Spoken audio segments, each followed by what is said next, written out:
ఎన్నికలలో ఎవరు ముందున్నారు? నాకు తెలియదు. ప్రజలు ఏమంటున్నారో చెప్పండి. మీరు ఏమనుకుంటున్నారో కాదు, ప్రజలు ఏమంటున్నారు? 10 సంవత్సరాలుగా విడి సతీశన్ ఇక్కడ ముందున్నారు. అతను కూడా గెలుస్తాడని నేను అనుకుంటున్నాను. మొత్తం కేరళలో పినరయి 10 సంవత్సరాలు. మీరు మార్పు కోరుకుంటుంటే ఎవరు ముందున్నారు? ఇది చాలా మంది ప్రజలు మార్పు కోరుకుంటున్నారు. వాళ్ళు చాలా విసుగు, కానీ వాళ్ళు సంక్షేమం కోసం, మహిళల కోసం, విద్య కోసం చాలా చేస్తున్నామని చెబుతున్నారు. అవన్నీ కేంద్ర ప్రభుత్వం నుండి. రాష్ట్ర ప్రభుత్వం అక్కర లేదు. ఇంకా 2021లో ఆయన గెలిచాడు కదా. 2021లో ఆయన రెండవసారి గెలిచాడు. మేము సంతృప్తిగా లేము. నాకు వీసా అభివృద్ధి విషయంలో ఇక్కడ చాలా పనులు చేశారు.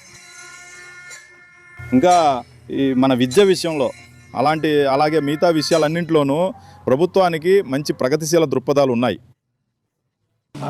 మొదటి యూడిఎఫ్ అందులో అధ్వాన్నమా? లేదు, మొదటి విషయం అవి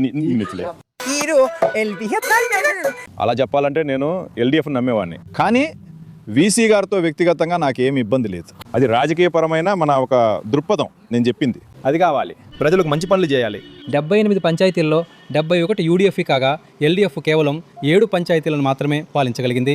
అదే ఫలితం అసెంబ్లీలో కూడా వచ్చింది. అయితే అసెంబ్లీలో ఆ ట్రెండ్ అంతగా పెరగలేదు కదా. ఇప్పుడు ఎంతకాలమైంది? ఇప్పుడు పంచాయతీ ఎన్నికలు మరియు మున్సిపాలిటీ కార్పొరేషన్ ఎన్నికలు జరిగినప్పుడు కార్పొరేషన్లలో ఎల్డిఎఫ్కు ఒక్క కార్పొరేషన్ మాత్రమే దక్కుతోంది. పోయినసారి ఒక్క సీటు మాత్రమే ఉండేది.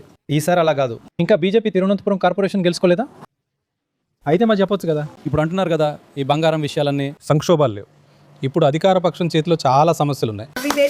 నేత్ర నుండి సజీవ్ కదా. లాస్ట్ ఎలక్షన్ లో మీరు ఎల్డిఎఫ్ యూడిఎఫ్? కాదు, నేను మోదీ కాస్త ఫ్యాన్ని తప్పకుండా. కానీ కేరళలో అలా అవ్వాలంటే ఇంకా కొన్ని వ్యత్యాసాలు రావాలి. ఇప్పుడు తిరువనంతపురం కార్పొరేషన్ బీజేపీ పాలించలేదా? ఎందుకంటే అక్కడ అతిపెద్ద కేంద్రాలు ఉన్న ప్యాకేజ్ సెంటర్ అయినా, తర్వాత గుళ్ళైనా, తర్వాత మన సెక్రటేరియట్ ఉండే ఆ స్థలాన్ని బీజేపీయే పాలిస్తుంది. అది కరెక్టే కదా. మనం విశ్లేషిస్తే అలాగే వస్తుంది. అప్పుడు మనం చాలామంది కొత్త తరాల వాళ్ళు వేరే విధంగా ఆలోచిస్తున్నారు. అప్పుడు వాళ్ళది రిజల్ట్ వస్తేనే మనం చెప్పగలం. ఇప్పుడు యూడిఎఫ్, ఆ తర్వాత ఎల్డిఎఫ్, అలాంటిది ఒక ట్రెండ్ ఉండేది కదా. కానీ ఇప్పుడు కొన్ని మార్పులు ఉన్నాయి. అది కొత్త తరాల వాళ్ళు ఎలా ఉంటారు అనేది మనం రిజల్ట్ వచ్చినప్పుడే చెప్పగలం. వినండి. అయితే నేను చెప్పేది ఇదే. ప్రస్తుత ట్రెండ్ యూడిఎఫ్కి అనుకూలంగా ఉంది. ఎందుకు? ఎందుకంటే యూడిఎఫ్కు చాలా ప్లస్ పాయింట్లు ఉన్నాయి. 10 ఏళ్లుగా వాళ్ళు అధికారంలో లేరు. మరియు ఈ ఎల్డిఎఫ్ 10 ఏళ్లుగా పరిపాలన సాగించింది. మరియు చాలా సమస్యలు ఉండేవి. ఎలాంటి సమస్యలు?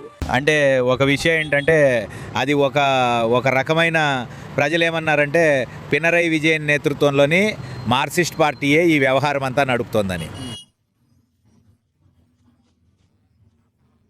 మరియు అది ఒక రకమైన నిరంకుశత్వం, మరియు దాని సొంత లోపాలు ఇప్పుడు ఉన్నాయి. మీరు ఊహించుకోవచ్చు, ఒకవేళ అధికారం కేవలం ఒక వ్యక్తికే కేంద్రీకృతం అయితే సహజంగానే పరిస్థితులు చేయి దాటిపోతాయి.